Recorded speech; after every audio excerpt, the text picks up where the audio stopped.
Assalamualaikum warahmatullahi wabarakatuh. Halo teman-teman semua, apa kabar? Semoga teman-teman dalam keadaan sehat dan dalam lindungan Allah Subhanahu wa taala ya.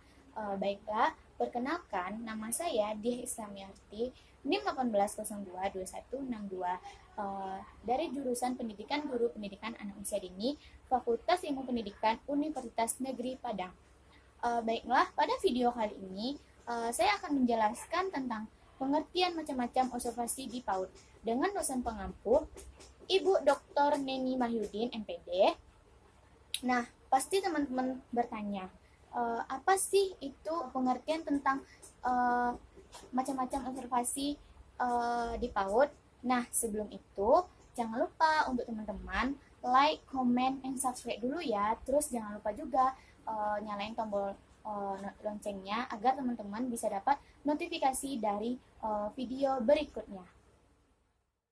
Pengertian observasi adalah pengamatan atau observasi merupakan kegiatan yang dilakukan makhluk cerdas untuk memperoleh atau objek dengan maksud untuk merasakan dan kemudian memahami pengetahuan dari sebuah fenomena berdasarkan pengetahuan dan ide-ide yang sudah diketahui terlebih dahulu untuk mendapatkan informasi yang diperlukan untuk menunjukkan dengan investigasi.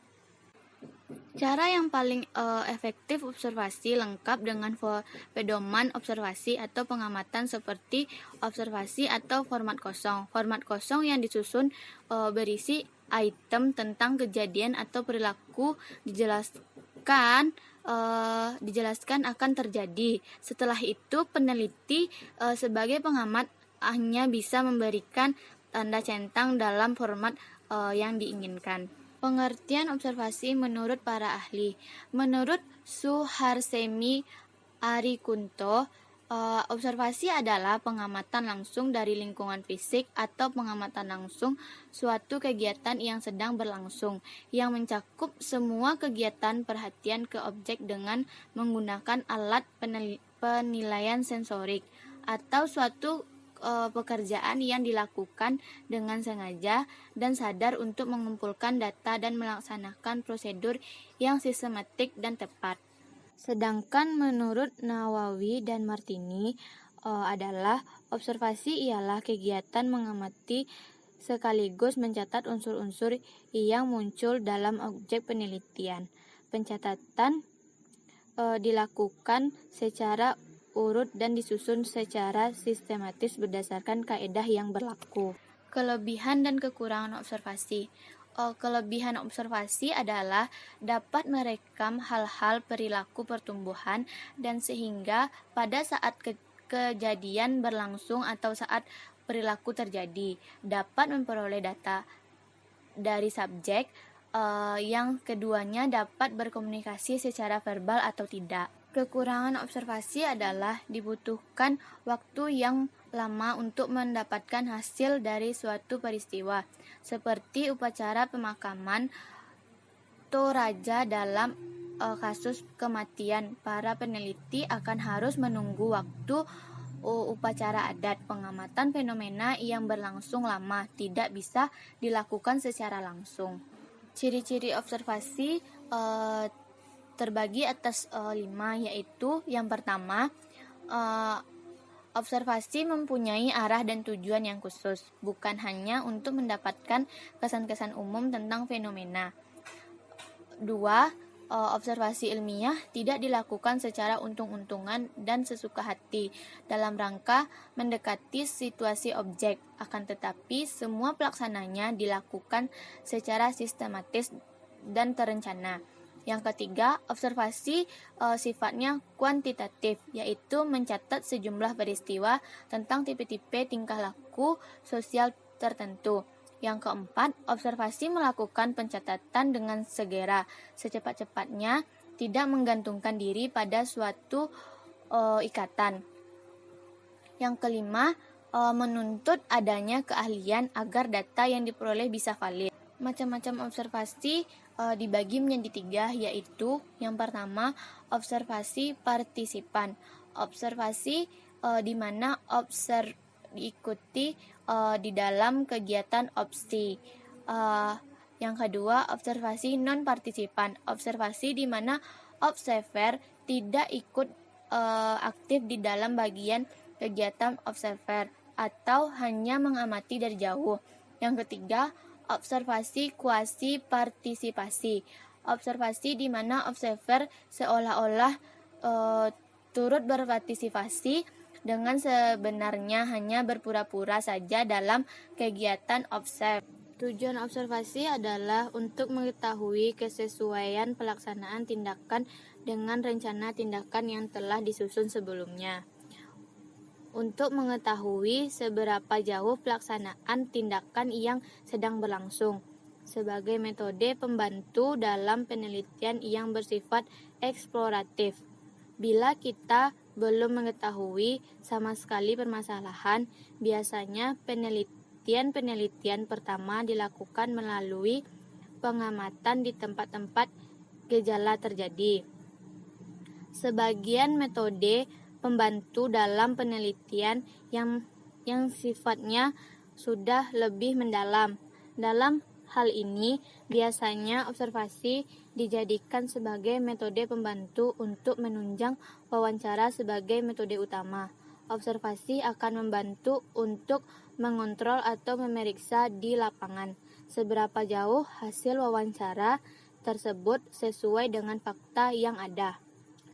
Sebagai metode utama dalam penelitian yang menyangkut tingkah laku bayi maupun hewan akan mempergunakan metode observasi. Struktur teks laporan observasi.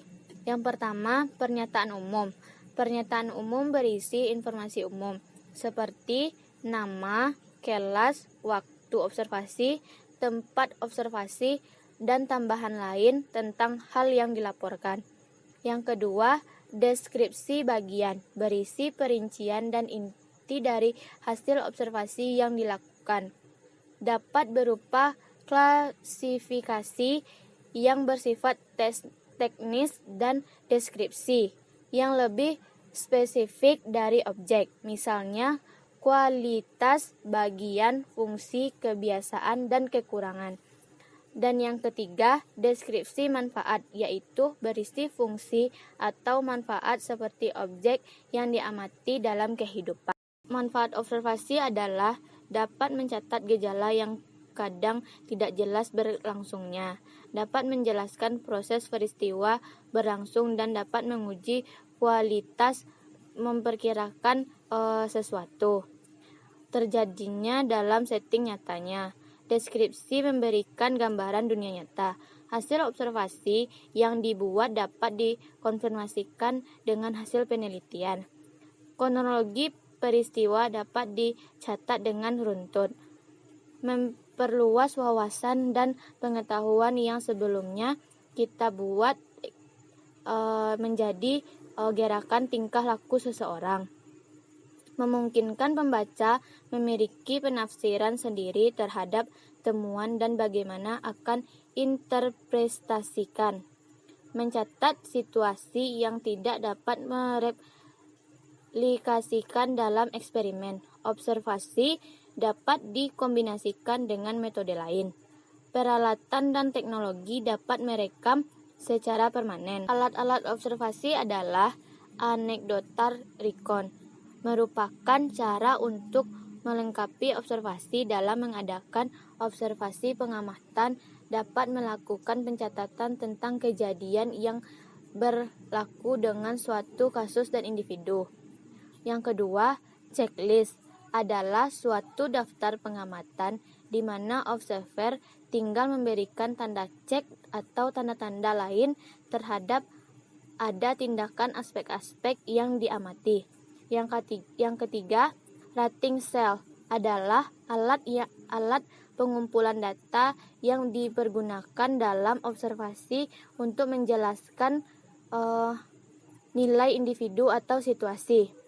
Yang keempat, medical devices adalah pencatatan dengan alat dengan kemajuan teknologi memungkinkan observer menggunakan alat-alat yang lebih sempurna untuk mengadakan observasi, misalnya dengan alat potret dan lain-lain. Dan materi terakhir, langkah-langkah observasi, yaitu pertama, menentukan tujuan, yang kedua, menentukan sasaran, yang ketiga, menentukan ruang lingkup, yang keempat, menentukan tempat dan waktu, yang kelima, mempersiapkan perlengkapan yang dibutuhkan, yang keenam, mulai mengadakan observasi, yang ketujuh, mengadakan pencatatan data, dan yang terakhir, menyusun laporan. Nah, itu dia tadi penjelasan tentang pengertian macam-macam observasi di PAUD. Sebelum saya akhiri video pada hari ini, saya ucapkan terima kasih kepada Allah Subhanahu wa taala. Terima kasih kepada dosen pengampu Ibu Dr. Nini Mahyudin MPD. Terima kasih juga kepada keluarga, teman-teman. Terus terima kasih juga kepada editor saya, Ufi Afifah Hatu Atifah. Semoga video tadi bermanfaat ya untuk kita semua. Sampai berjumpa dengan video berikutnya. Assalamualaikum warahmatullahi wabarakatuh. Bye-bye.